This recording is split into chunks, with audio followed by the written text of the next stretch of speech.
Hello, welcome back to my Facebook page and my YouTube channel, Anxiety Princess.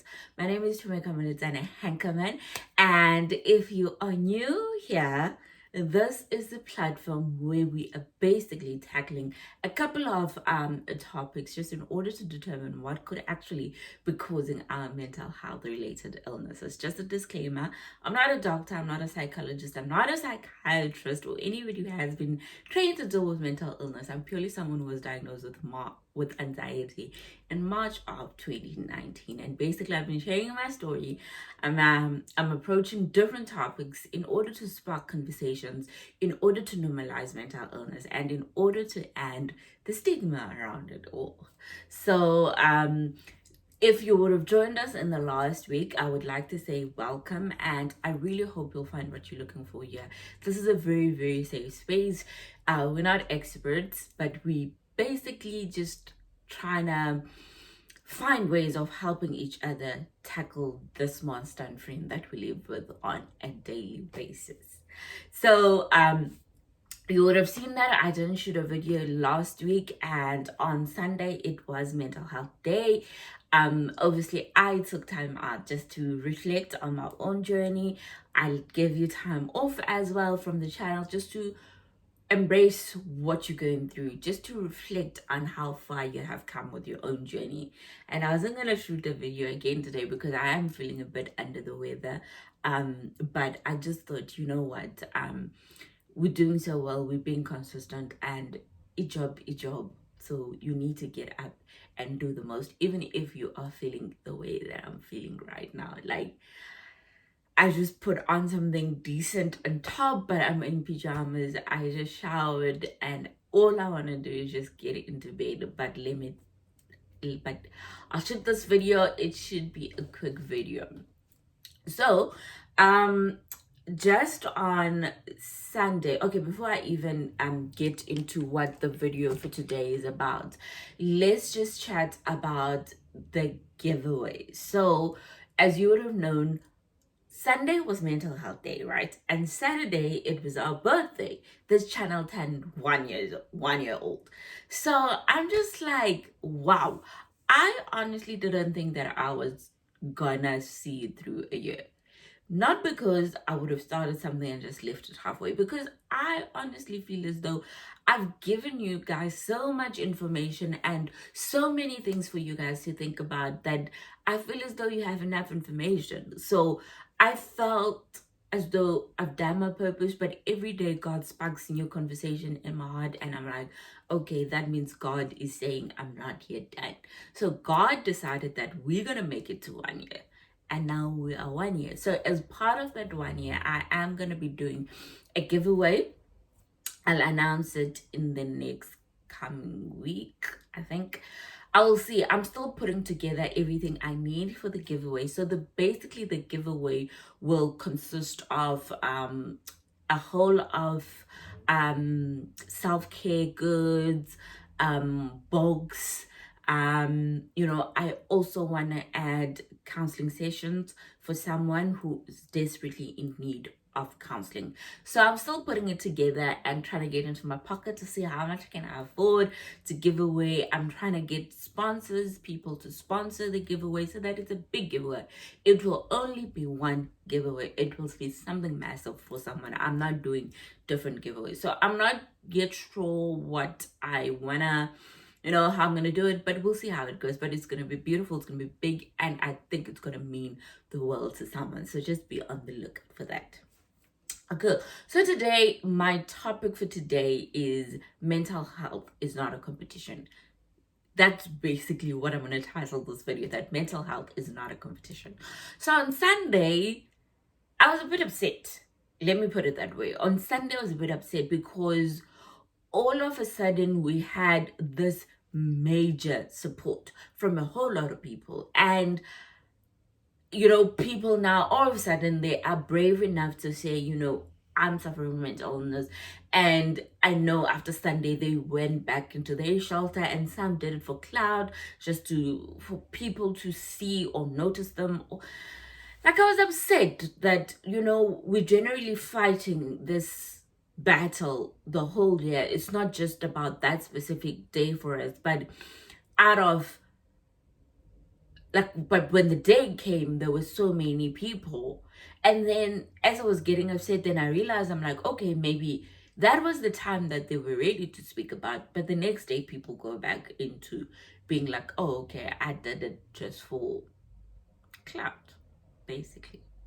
So I wish like all those people that came out guns blazing on Mental Health Day would actually just come out each and every day and fight the battle like the rest of us, you know? So I was a bit upset, but I composed myself. Someone said to me, my friend's wife said to me, you know what, let's just be appreciative that they came out to support us on that one day, and we'll continue to fight the fight every other day. So yes, this is what we are doing, but I hope you had a proper time to just reflect on yourself, to reflect on your own healing, to reflect on a whole lot of bunch of things yesterday. I think for me, it was a huge day in the sense that I realized that I am healing, you know. So, with all with that being said, and what do I mean that mental health is not a competition? You know, taking that time out for me to reflect on my own journey, I actually realized how far I've come the last 2 years, right?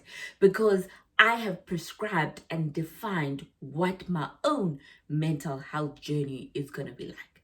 So I'm not basing it on how other people have actually embarked on their own journeys. And I'm not saying so and so got sick after me, but so and so is fine now, because I don't even know if they're fine. So I'm trying to not actually compare my own journey to other people's journey. So Sunday gave me a beautiful chance to sit down and actually explore and discover and, you know, reflect and just be proud of how far I've come in the last year alone. Never mind the first year. The first year was a mess. It was a mess.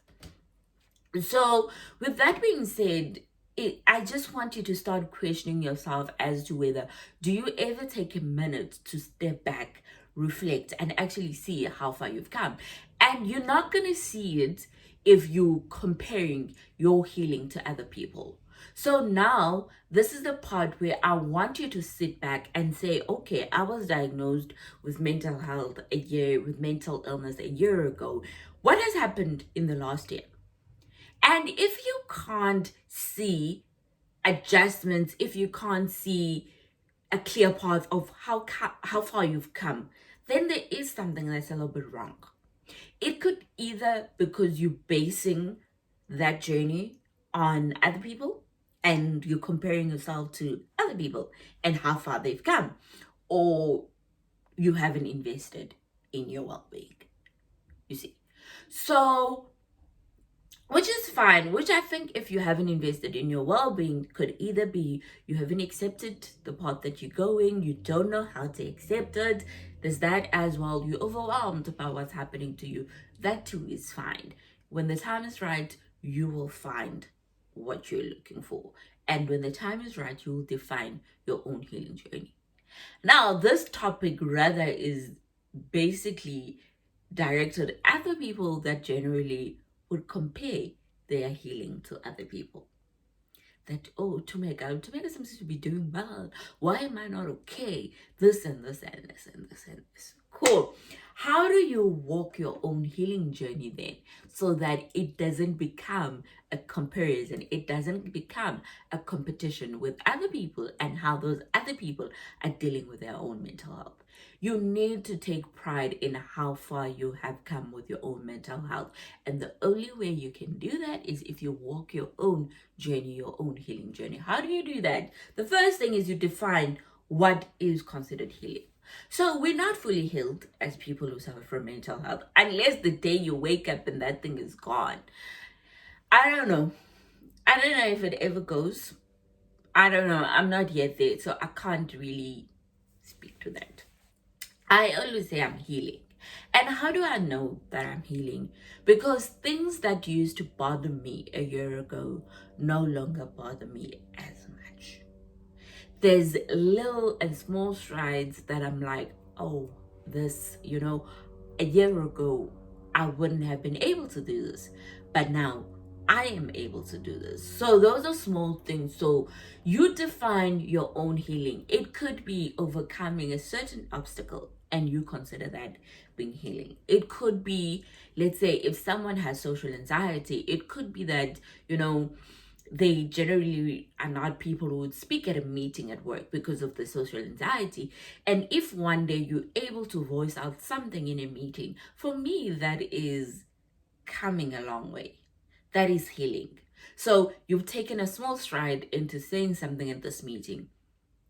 The next time you're doing a whole presentation, the next time you're addressing your team, the next time you speaking up, you conducting trainings, you're doing this at work. For me, that is gradual healing. You are healing. So the one thing for me, let me put it this way. The one thing for me that was a big obstacle was the fact that I honestly thought every time I went outside, there was danger. Small example, when we moved into our apartment 2 years ago, I needed to go to Pick and Pay with someone. Pick and Pay is right here. Pick and Pay is 2 minutes away from my apartment. And I generally didn't want to go to Pick and Pay. Like, every time my sister needed to come to me, I would never be caught walking to Pick and Pay alone because I thought there was danger waiting for me outside, like outside Port Trade. But over the year, I have been able to go to Pick and Pay on my own. Yes, that feeling that I need to be very cautious, I need to be mindful of my surroundings is still there. But the fact that I can leave the house on my own and go to Pick and Pay is a major thing for me. So for me, that shows healing. Do you get it? I am healing.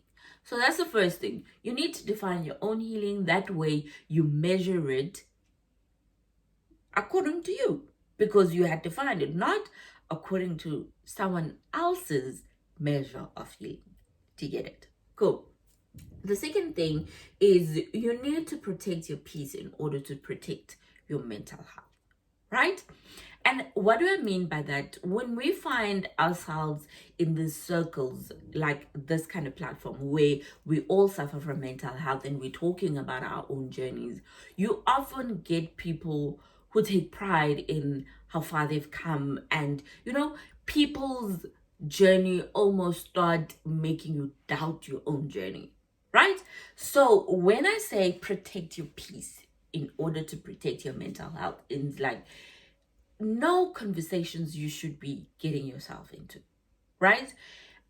For me personally, I know people who boast about mental health in such a manner that in the past it would have made me feel so uncomfortable that, you know what, I'm a rookie in this whole anxiety game kind of thing. Do you get it? So I protect my peace by managing those conversations in such a manner that I don't start comparing my own journey into those people's journey.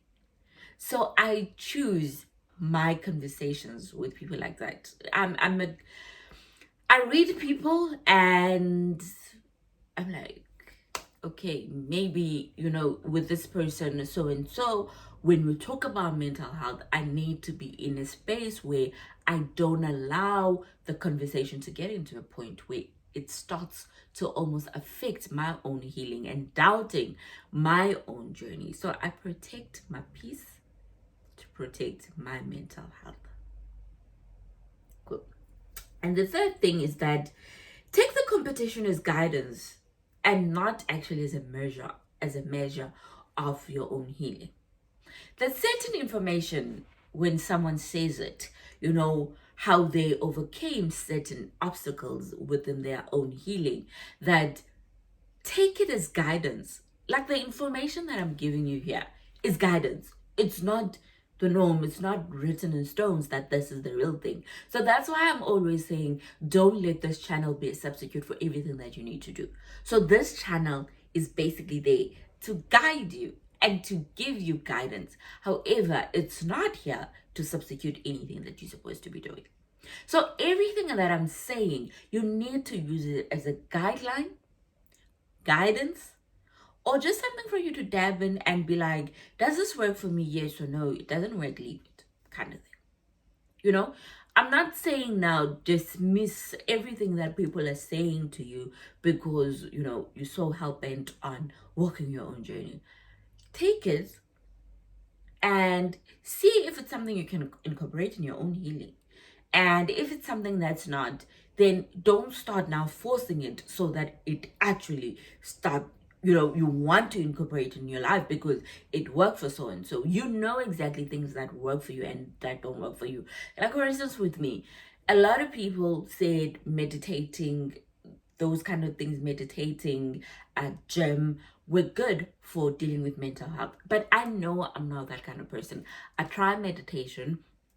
Every time after work, I do yoga, I do meditation, but those things didn't work for me. So I tried to use it as guidance and it didn't work. So I was like, okay, this one doesn't work for me.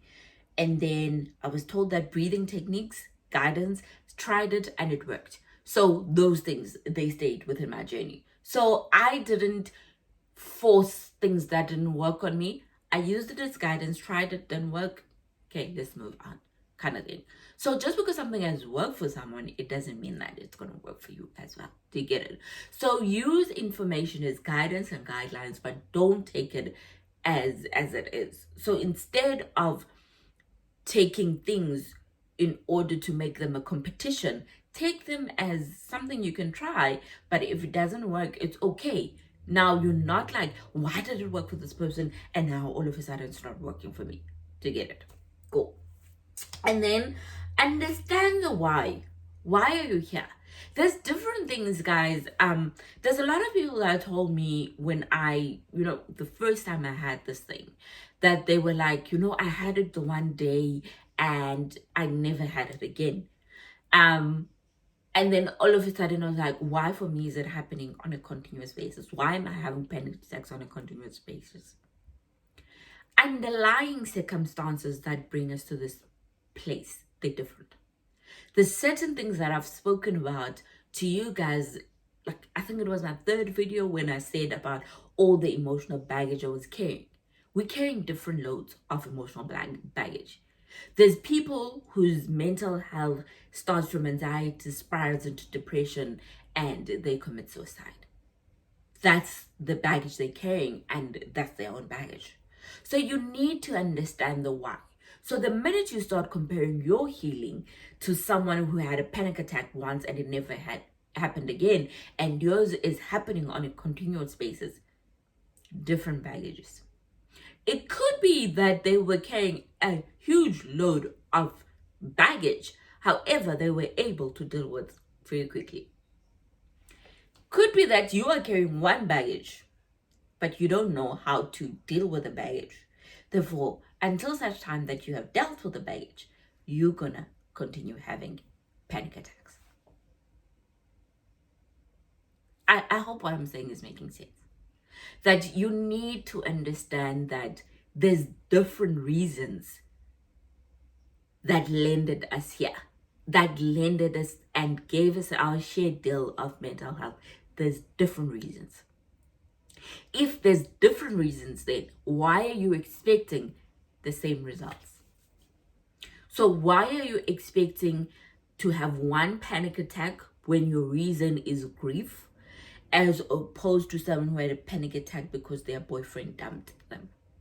But you want same results. Understand the why in order to determine what kind of healing you are gunning for. Cool. And then the second last thing is circumstances differ, so acknowledge that. It could be that people have resources to deal with their mental health. It could be people have such huge support to deal with mental health, and you could be sitting here with lacking some of that stuff. Or it could be that you have all that stuff, but you're not utilizing it effectively, but the other person can. Do you get it? So circumstances differ. We could be given the same resource to utilize, but we could be utilizing it differently. Therefore, it yields results differently. It could be that you need 15 sessions of counseling, whereas I need 5. different strokes for different folks. It's that simple. Therefore, you can't compare. Cool. And the last thing is that you need to establish your own guidelines. Because now, when you go into a mental health journey, you say, this is what I'm working for, right? Remember our episode of conceptualizing what we're considering a good mental health space? We all define it differently of what we think is a good mental health state, right? So now, if I've defined my own, why do you want to take my own and make it your own? Because we didn't define it together. Therefore, I've defined it and I've put steps in place for me to achieve that good mental health space. But you now, I'm coming to you and I'm telling you, I have put these measures in place and I've achieved it. I'm feeling much better. I can feel that I'm healing. And now you go and take that and be like, but why am I not? Did you put the same steps in place that I followed? Do you get it? So I have defined what my own guidelines of healing are. But if we didn't define them together and put the same steps together, why do you think we're going to achieve the same results? You're there at your house defining your own healing. I'm at my house defining my own healing. But when we meet and we talk and I tell you I'm healing, you want to heal. You start questioning, why aren't you healing? We didn't define the guidelines together. Define your own, put necessary steps in place, and measure when the time has come. That's basically that. So I'll spend the next 5 minutes to say, why is it so harmful to always compare your own healing journey to other people? First thing, stagnant healing. You don't really see how you are healing because you're using other people's guidelines as your own. Therefore, even the small strides that you take in your own healing, you dismiss them because they're not massive as so and so. Do you get it? So you gradually start taking your own healing for granted. That's the first thing. The second thing, you miss the signs and you lack acknowledgement of your own healing. This point and that point is actually the same.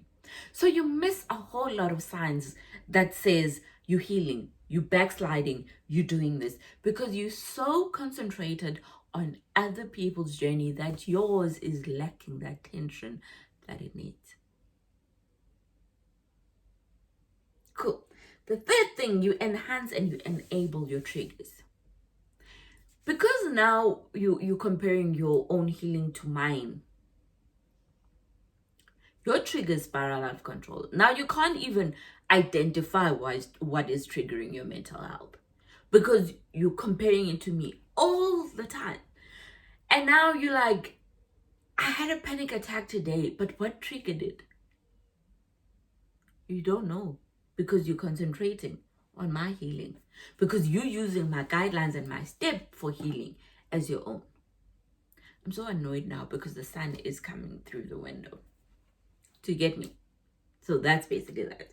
And the fourth thing is you don't learn from your own journey and healing. Guys, there's so many beautiful stories that come with the mental health journey. My story is so beautiful. And imagine if we could all tell our tales and stories of how you did it. It needs to be different to how somebody else did it because there's different reasons that landed us in here. I don't take my healing for granted because I know how much I struggled with this thing. I know the days where I couldn't even get out of bed because the striking headache that used to get me was so much. To get it. I'm so sorry about this, son. And then the last thing is you don't define your own healing in order to be able to identify how far you come. You don't know what you're working for. You're working for what other people are working for, but you don't know what resources and tools those people have.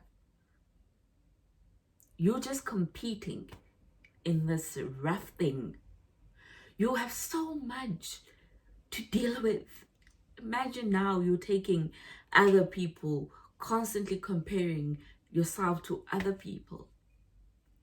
When do you get time to sit down, reflect, and be like, what have I done with my mental health this year?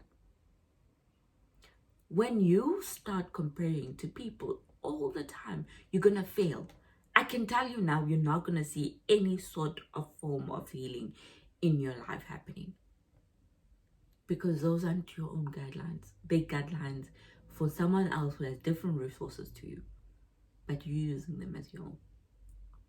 So guys, with that being said, I think if you didn't do it last week, which was Mental Health Day, I think you need to reflect. Sit down. I've taught you guys about journaling. Sit down and reflect. What have you achieved with your mental health journey this year? We're healing. We're not healed. And that's okay. But what do you define as healing? What guidelines determine that you are healing? What guidelines are you using to conceptualize a good mental health state? I think this video is meant to make you think, and this video is meant to refresh your mind that there's different situations that have landed us in this hot soup. I choose to have mine with sourdough bread. You can choose to have yours with brown bread. You know, we have different resources. We might have been dealt the same card, but honestly, we have different resources to make it work for us. So what do you consider as your guidelines for healing? Anyways, I hope you'll have a beautiful Sunday, and thank you for watching this video. I'll be back next week. I hope I'll be back next week. I will be back next week with another new video. I actually was meant to do a follow-up reading. Remember the letter I wrote to my anxiety a while ago? I've written another letter a year later to confront my anxiety. So hopefully next week, that's what I'll be reading with you guys. You know, I generally don't like doing that video because it makes me cry. But hey, we are being vulnerable. We are being very open on this channel. So maybe that's what I will do next week. So I hope you'll have a beautiful Sunday with your family. Stay warm, stay safe. It's cold in Cape Town. And I'm wishing you guys nothing but a blessed week. Bye.